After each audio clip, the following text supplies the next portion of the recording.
y le alabo, yo le exalto y lo adoro, porque el nombre de Jesús es poder. Yo le exalto y le alabo, yo le exalto y le adoro, porque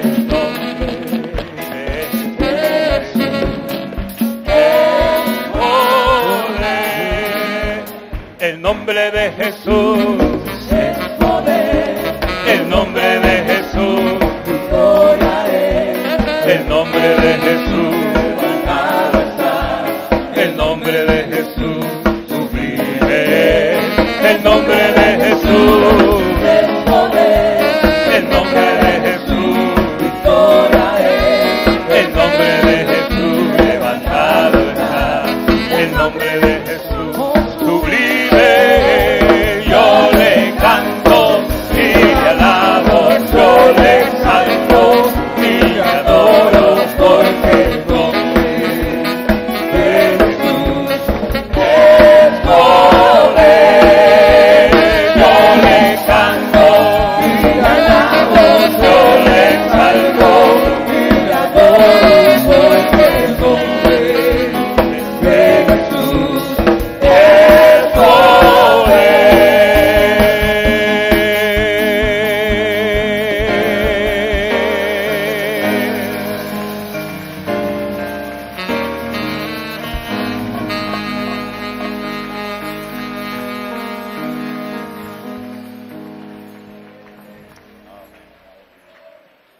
Vamos a leer la palabra, hermanos, en el libro de Job, capítulo 12.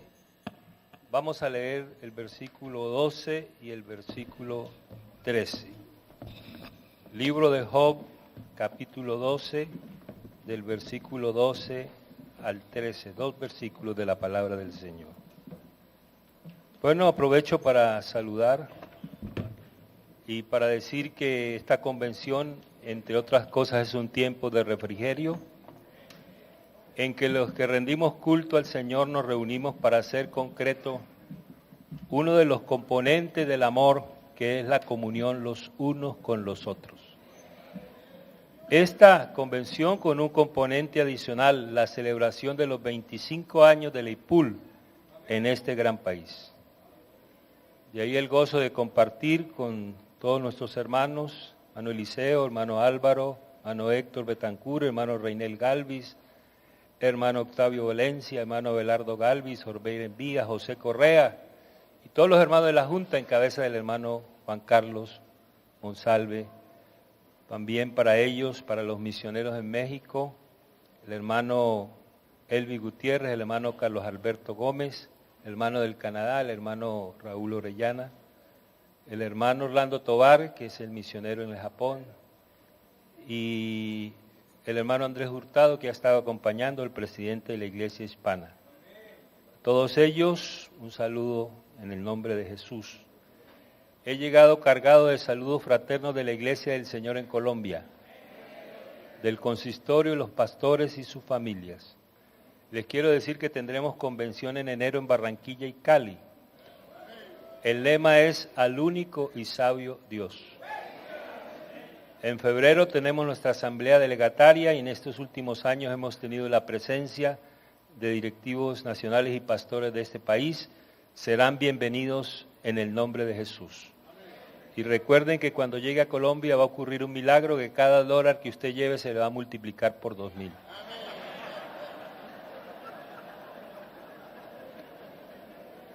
De manera que los esperamos en el nombre del Señor. Como dice el versículo 12 de Job, dice, en los ancianos está la ciencia y en la larga edad la inteligencia. Con Dios está la sabiduría y el poder, suyo es el consejo y la inteligencia. Con Dios está la sabiduría y el poder. Oremos al Señor. Señor Jesús, honramos tu nombre, Señor. Honramos tu presencia y honramos tu palabra. Estamos aquí para oírte a ti. Espero que tú uses este siervo tuyo y que seas tú hablando como lo sabes hacer, para que tu nombre sea glorificado, para que tu iglesia sea edificada y para que todo lo que suceda aquí redunde en comunión, en armonía, en gozo, en alegría, en paz y todo lo que tú tienes para nosotros. Gracias, Señor Jesús. Amén. Tengan la bondad de sentarse. Bueno, este lema de la convención, el lema de la convención es un lema saturado de poder.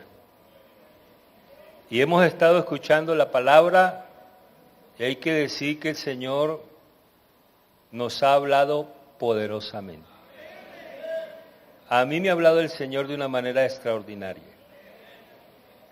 Y yo quiero entonces hablar esta noche de ese lema saturado de poder. ¿Qué significa el poder? ¿Qué dice la Biblia?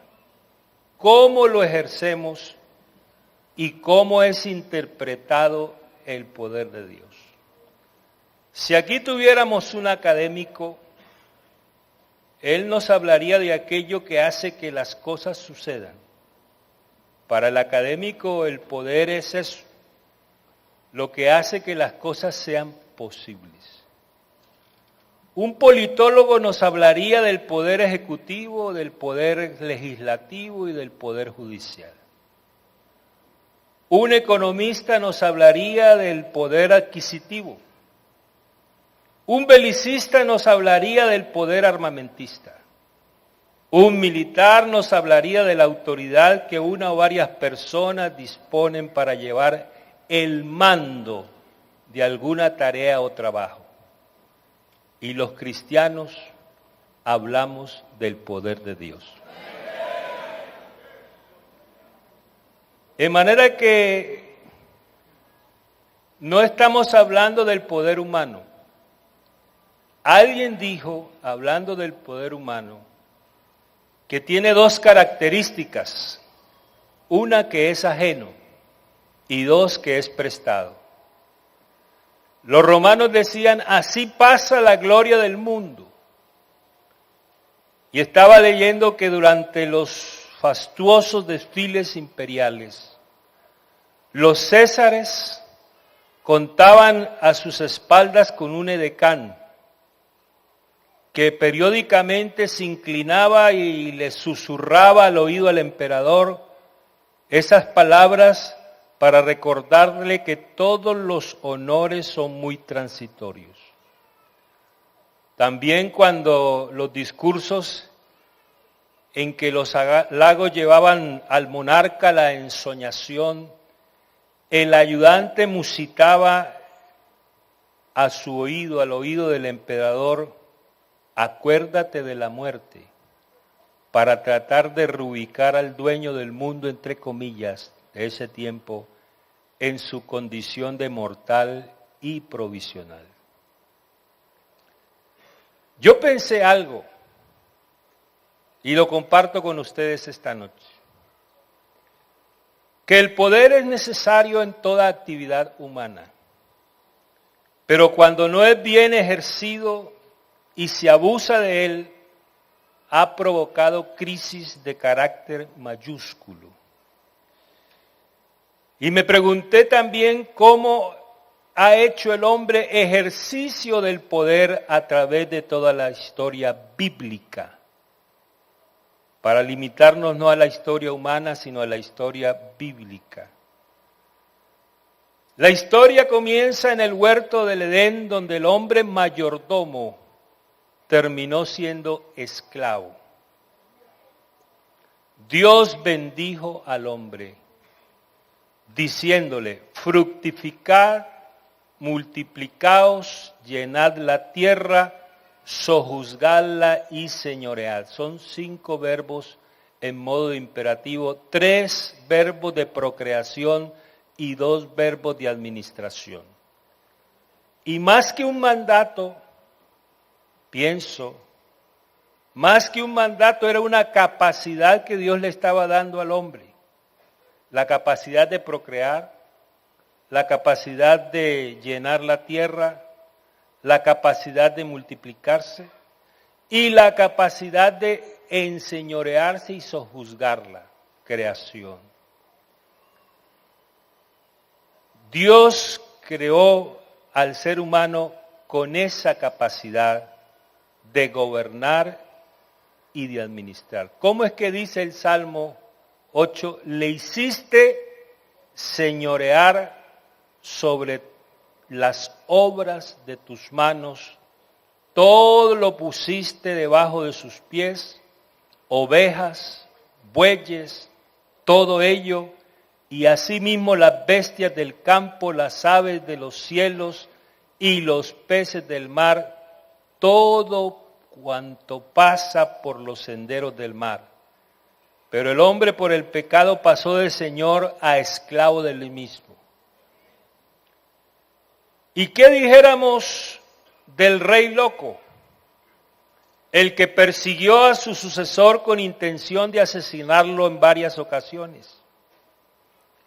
El que siguió ejerciendo el poder por varios años, aunque había perdido la autoridad moral para ejercerlo. El peligro que debemos evitar es ejercer el poder solo con base a la habilidad, habiendo perdido la autoridad moral. Podemos equivocarnos diciendo Dios me sigue respaldando. Lo cierto es que Él respalda su palabra. Y se ven los resultados aún a pesar de nuestra condición. ¿Cómo olvidar al rey sordo? La Biblia nos habla del rey, uno de los hombres más famosos y ricos del mundo. Su fortuna, incalculable. Ya que la renta anual, y hice el ejercicio para convertir el valor del oro a dólares americanos, los solos impuestos que recibía superaban los 900 billones de dólares al año. Fue uno de los hombres mejor regalados, un regalo de 170 millones de dólares. Tuvo y mandó a fabricar 200 escudos de $250,000 cada uno. El hombre más sabio, rico, famoso y próspero de su tiempo. Solo debía escuchar y observar 3 advertencias de parte de Dios. Y me llama la atención que esas advertencias se las hizo 500 años antes, porque Dios siempre nos habla antes y nos habla oportunamente.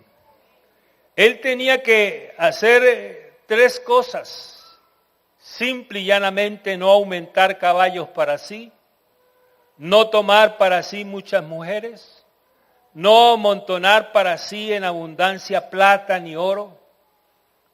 Y hay que decir que este hombre no oyó la amonestación de escribir también para él una copia de la enseñanza divina. No aprende la lección que le prolongaría su reino, lo libraría de creerse más que sus hermanos, que lo llevarían a reconocer y honrar al Dios que lo había prosperado. Ahora se aparta de Dios. Y yo digo, parece mentira un hombre tan sabio y a la vez tan sordo. También el rey adolescente, el que comenzó a reinar a los 16 años y durante 52 años edificó ciudades, triunfó sobre sus enemigos, edificó torres en la ciudad, tuvo muchos ganados, viñas, labranzas, tuvo un ejército poderoso de 307,500 soldados, armados hasta los dientes, con yelmos, con coseletes, con arcos, con hondas, rompió muros, máquinas inventadas por ingenieros. Su fama se extendió hasta los confines de su reino y aún más allá. Y cuando se hizo altamente poderoso, Dice la Biblia que se volvió arrogante, lo cual le llevó a la desgracia. Se rebeló contra el Señor, el Dios de sus antepasados, y dice la Biblia que él terminó leproso hasta el día de su muerte. ¿Y qué decir del rey ocioso? El que tenía que estar en el frente de batalla está en su palacio y cae en adulterio con la mujer ajena, y como si fuera poco, en el asesinato del esposo de ella. ¿Cómo olvidar al profeta mentiroso, al sacerdote rebelde? ¿Y cómo olvidar al ángel rebelde? Porque el primero en romper la cadena de autoridad, sujeción, no fue un demonio, fue un ángel. Y yo leo en mi Biblia que los ángeles bendecían a Jehová, que eran poderosos en fortaleza, que ejecutaban su palabra, que obedecían a la voz de su precepto, que bendecían al Señor y hacían su voluntad. Y bueno, estaba yo observando toda esa crisis de poder y de autoridad, porque todos estos personajes ejercieron o hicieron mal uso de su autoridad y poder de los que estaban investidos. Pero en medio de la crisis de autoridad en todos los confines de la tierra, un ángel prorrumpe en el escenario humano diciendo: no temas, porque aquí os doy nuevas de gran gozo, que será para todo el pueblo, que os ha nacido hoy en la ciudad de David un Salvador, que es Cristo el Señor. Este será grande, será llamado Hijo del Altísimo, y su reino no tendrá fin. Me surgió una pregunta: ¿tiene Jesús autoridad o es autoridad? Tendríamos que decir que más que tener autoridad, Jesús es autoridad. Todo grado de autoridad que existe es solo una delegación de la autoridad de parte de Él. Por eso la Biblia dice: sométase toda persona a las autoridades superiores, porque no hay autoridad sino de parte de Dios, y las que hay por Dios han sido establecidas. Él es el creador de todas las cosas, visibles e invisibles, y entre ellas las formas de poder y de autoridad tales como tronos, dominios, principados y potestades. En Colosenses 1 se dice: Él es la imagen del Dios invisible, el primogénito de toda creación. Hermano Josué, el versículo que leyó al comenzar este culto: porque en Él fueron creadas todas las cosas, las que hay en los cielos, las que hay en la tierra, visibles e invisibles, sean tronos, sean dominios, sean principados, sean potestades. Todo fue creado por medio de Él y para Él.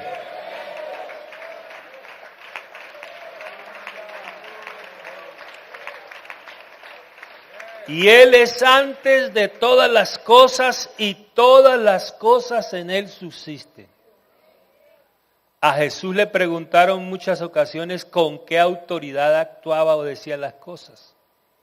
Y ustedes recuerdan cuando entró en el templo y echó fuera a todos los que vendían y compraban en el templo, y volcó las mesas de los cambistas y las sillas de los que vendían palomas. Él tenía la autoridad, la fuerza y el poder. Jesús es la autoridad porque Él es el creador. Pero también es autoridad porque Él es el redentor del mundo. Maravilloso. En la obra del Calvario Él desnudó todo su poder. Y Él dijo: tengo poder para poner mi vida y tengo poder para volverla a tomar. Nadie me la quita. Y fíjese usted que el apóstol Pablo, escribiendo a los hermanos de Colosas, dice, porque en él habita corporalmente. Y yo he llamado este versículo el versículo de los absolutos. Casi siempre un absoluto es suficiente y excluye otro absoluto. Es casi como una redundancia, como decir subir para arriba o bajar para abajo. Una redundancia. Pero este versículo es el versículo de los absolutos. Porque en él habita corporalmente toda, primer absoluto. La plenitud, segundo absoluto. De la deidad, tercer absoluto. Y vosotros estáis completos, cuarto absoluto. En él, que es la cabeza de todo, otro absoluto, principado y potestad. Alguien diría, qué redundancia. Pero cuando se habla de él, nada es redundante. A él no le queda grande ninguna redundancia. Por el contrario, las redundancias se quedan cortas.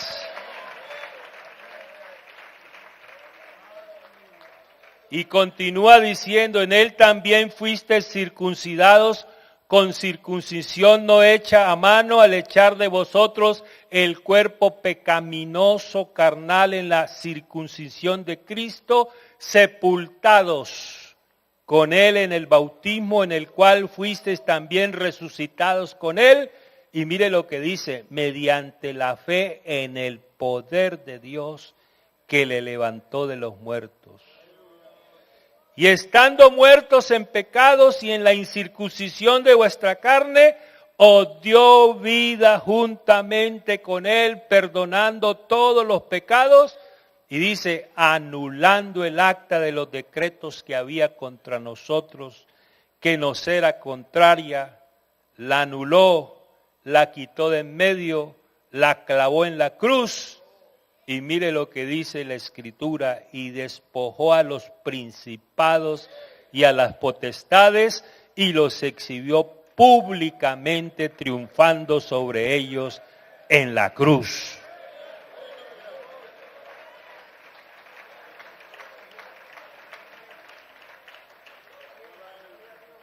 Ante la rebelión del ángel, el ángel rebelde, la solución es el triunfo de Cristo en la cruz del Calvario.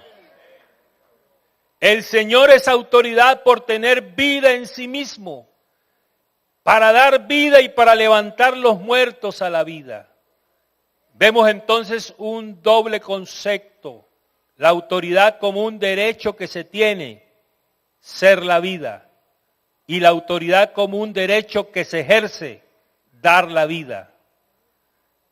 Esto es lo que dice mi palabra, mi Biblia, mi texto base, y yo quiero decir que tenía razón Judas cuando dijo, al único y sabio Dios, nuestro Salvador, sea gloria y majestad, imperio y potencia, ahora y por todos los siglos. Amén. Tiene razón Pedro cuando escribe, mas el Dios de toda gracia que nos llamó a su gloria eterna en Jesucristo, después que hayáis padecido un poco de tiempo, Él mismo os perfeccione, afirme, fortalezca y establezca. A Él sea la gloria y el imperio por los siglos de los siglos. Y Pablo escribe, amén. Y la iglesia del Señor dice esta noche, amén. Él tiene todo el poder, Él es el Todopoderoso. La gran comisión se da a partir de la declaración, toda potestad me es dada en el cielo y en la tierra. Y después de decir eso, nos encomendó la gran tarea, y yo creo que esta noche tenemos la autoridad, la autorización para predicar y a su vez la capacidad para hacerlo. De ahí la expresión recibiréis poder, y me seréis testigos hasta lo último de la tierra. Se puede decir que la autoridad es una función derivada de la voluntad de Dios. Estoy hablando del Dios Todopoderoso. Y yo me di a la tarea de escribir todos los coros que hemos cantado aquí durante estos días y me di cuenta de algo curioso. No sé si usted se dio cuenta que la mayoría de los coros hablaban del poder de Dios. Hay uno que decía coronado con poder. Otro que decía eres grande y poderoso. Otro decía rodeado de gloria y poder. Y creo que también cantábamos uno que decía poderoso, poderoso me salvaste. Poder y gloria, unción y victoria salen de su trono. Es tu poder, es tu cruz la que me salvó. La única razón de mi adoración eres tú, mi Jesús, todopoderoso, todopoderoso. Yo no creo que los músicos se pusieron de acuerdo conmigo para cantar todos esos coros. Yo lo que creo es que el Señor está hoy diciéndonos y recordándonos que Él es el Todopoderoso.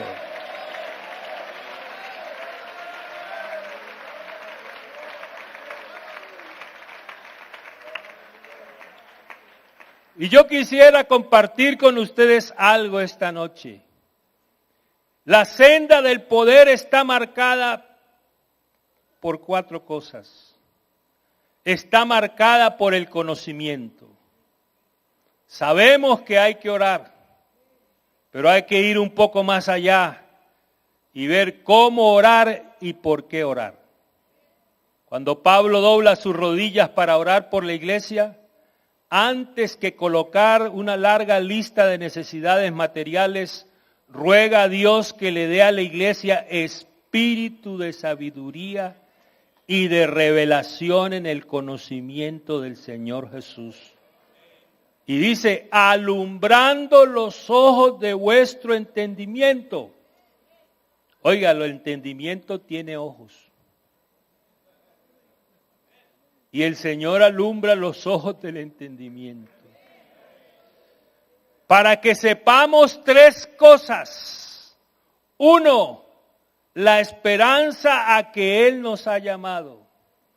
2, cuán rica y gloriosa es nuestra herencia. Y 3, y enfatizo este tercero, cuál la supereminente grandeza de su poder para con nosotros los que creemos, según la operación del poder de su fuerza, la cual fuerza operó en Cristo, resucitando de entre los muertos, sobre todo principado y autoridad y poder y señorío, y sobre todo nombre que se nombra, no solo en este siglo, sino también en el venidero, y sometió todas las cosas bajo sus pies, y lo dio por cabeza sobre todas las cosas a la iglesia, la cual es su cuerpo, la plenitud de aquel que todo lo llena en todo.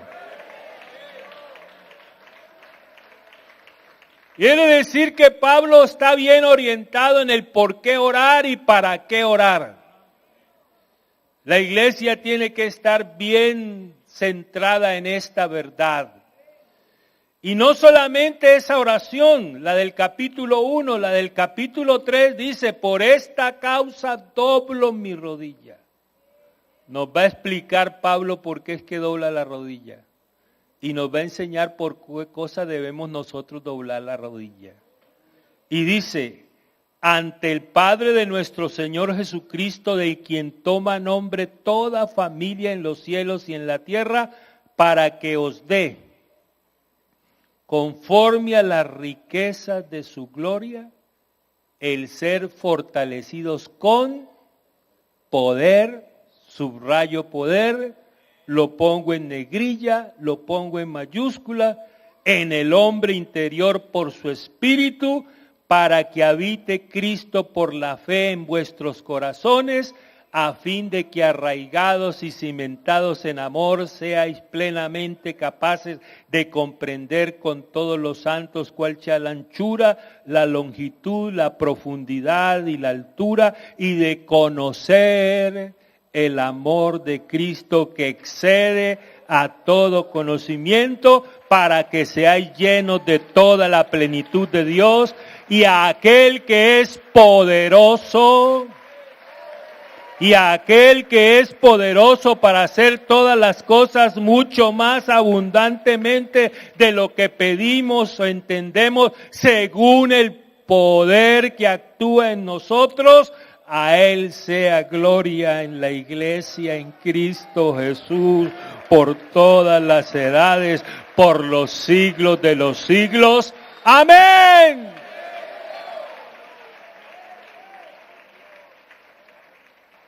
Quiere decir que hay poder en el conocimiento. Uno no puede adorar a alguien que no conoce. Uno no puede creer lo que no sabe y lo que no conoce. De manera que el conocimiento es importantísimo. Y yo quiero decir que estos 25 años de la iglesia en los Estados Unidos han sido 25 años de buena palabra. No ha faltado palabra. ¿Cuántos sermones? ¿Cuántas exhortaciones? ¿Cuántas ceremonias? ¿Cuántos seminarios? ¿Cuántos retiros? ¿Cuántos campamentos? ¿Cuántos conversatorios? ¿Cuántos foros? No me pregunten cuántos, porque no sé la cifra. Pero lo que sí sé y sabemos es que no ha faltado palabra. Buena palabra. Hombres ungidos con autoridad y con poder. ¿Estoy diciendo bien, pastores? Hombres ungidos con autoridad y con poder. No ha faltado palabra durante estos 25 años. Y si estamos diciendo que no nos falte el Espíritu Santo, yo digo que tampoco nos falte la buena palabra.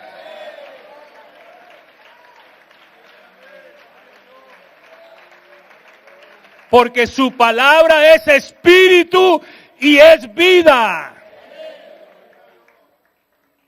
El Espíritu Santo tiene una base firme en la que obra. Esa base firme es la palabra de Dios.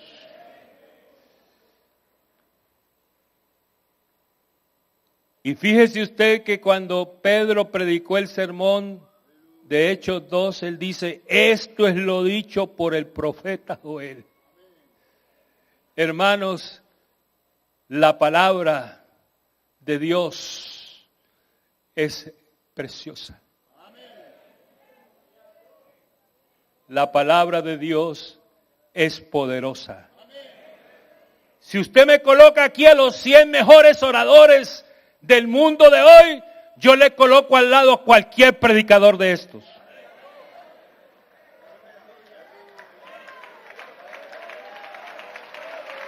Cualquiera.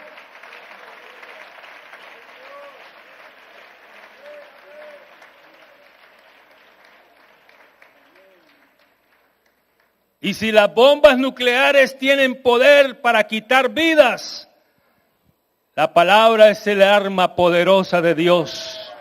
No para quitar vidas, para dar vida y vida en abundancia.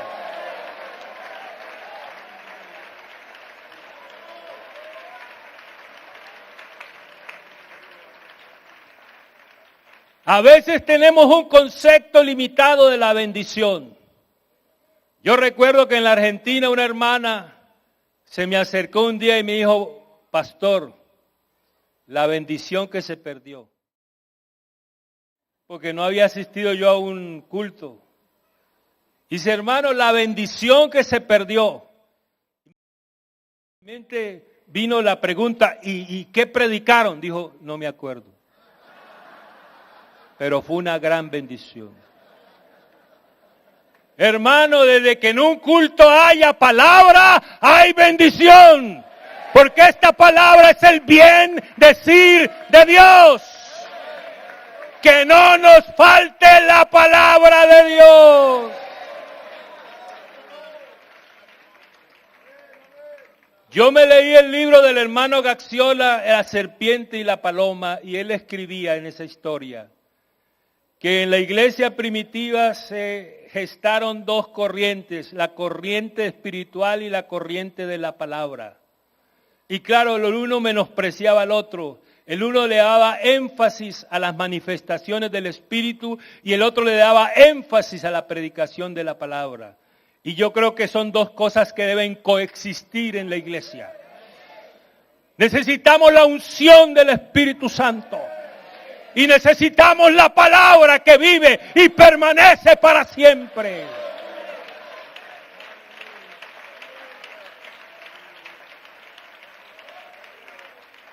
Lo que no debemos es polarizarnos porque las polarizaciones hacen daño. Que no nos falten esas dos cosas. Y qué bueno es saber, yo me gozo esta noche saber que a esta iglesia no le ha faltado palabra. ¿Cuántos se gozan conmigo? ¿Cuántos dicen, así es, predicador? No nos ha faltado palabra. Así es, iglesia, no nos ha faltado palabra. Y yo digo, no nos va a faltar palabra. Mientras haya un predicador aquí, tendremos palabra de vida y de poder.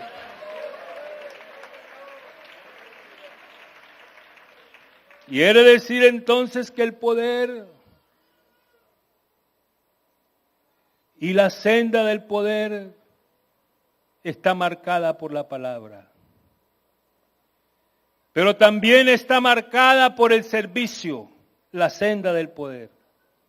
Oiga, ¿sabe una cosa? A mí me llamó la atención, porque cuando hablaban de la palabra líder, yo fui a mi concordancia y no la encontré.